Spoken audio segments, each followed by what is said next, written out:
Kenapa? Isu, saya Kes- baru dengar dari kes ada Bang Lima. kenapa ada isu penjualan. Oke. Ya, tadi masyarakat yang sampai itu melaporkan bilang ke wartawan ada lembar suara dijual 250.000 satu lembar. Saya baru dapat informasi dari teman-teman media, jadi saya belum ada laporan. Belum ada. Belum ada. Bukan ditelusuri itu Pak, memang kejadian. Ya kita mau turun ke lapangan, kalau bisa tahu kira-kira di daerah mana informasi itu didapat. Ini dirampak Pak, karena kan dari jumlah pemilih kan banyak yang nggak terdaftar katanya, Iya. nggak mendapat surat pilihan. Sementara tahun lalu mereka dapat, tahun ini kok nggak dikasih itu. Dia bilang kartu itu apa dijual ke orang lain, dikasih ke orang lain. Oh, tidak demikian. Jadi apabila nanti petugas KPPS-nya yang mengantar surat pemberitahuan atau dalam form C6 itu, Iya. setelah ditulis namanya kemudian tidak tahu alamatnya di mana, itu harus disimpan sebaik mungkin. Tidak ada istilah yang namanya diberikan kepada orang lain.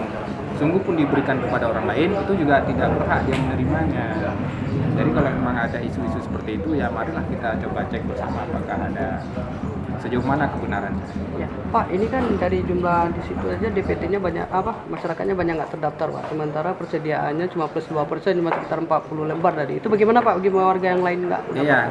kita tetap mengupayakan semaksimal mungkin hak pilih masyarakat ini tetap diberikan. Makanya kita terus berkoordinasi menjelang jam 1 ini, kira-kira di TPS mana yang ada kelebihan surat suaranya nanti akan kita dropping supaya akan kita sebarkan kembali di TPS-TPS yang masyarakat pemilihnya masih bertahan. Untuk di rumah sakit umum Pak, ada TPS khusus? Untuk rumah sakit kita tidak menyediakan TPS khusus, tetapi apabila ada warga yang sedang sakit, sedang dirawat, itu kita kirim ke TPS terdekat. Kalau dia nggak bisa keluar, gimana? Petugas kita tidak ada jemput bola. Alasannya apa Pak, nggak ada dibuat TPS khusus? Memang kita dari dulu tidak pernah menyediakan TPS khusus untuk rumah sakit, kecuali untuk lapas. Untuk lapas kita sediakan. Jadi memang tidak dari dulu tuh Pak? Dari dulu kita tidak pernah ada buat TPS khusus. Berarti yang pasiennya sekarang lagi dirawat bisa dikatakan golput dong Pak? Iya, demikian.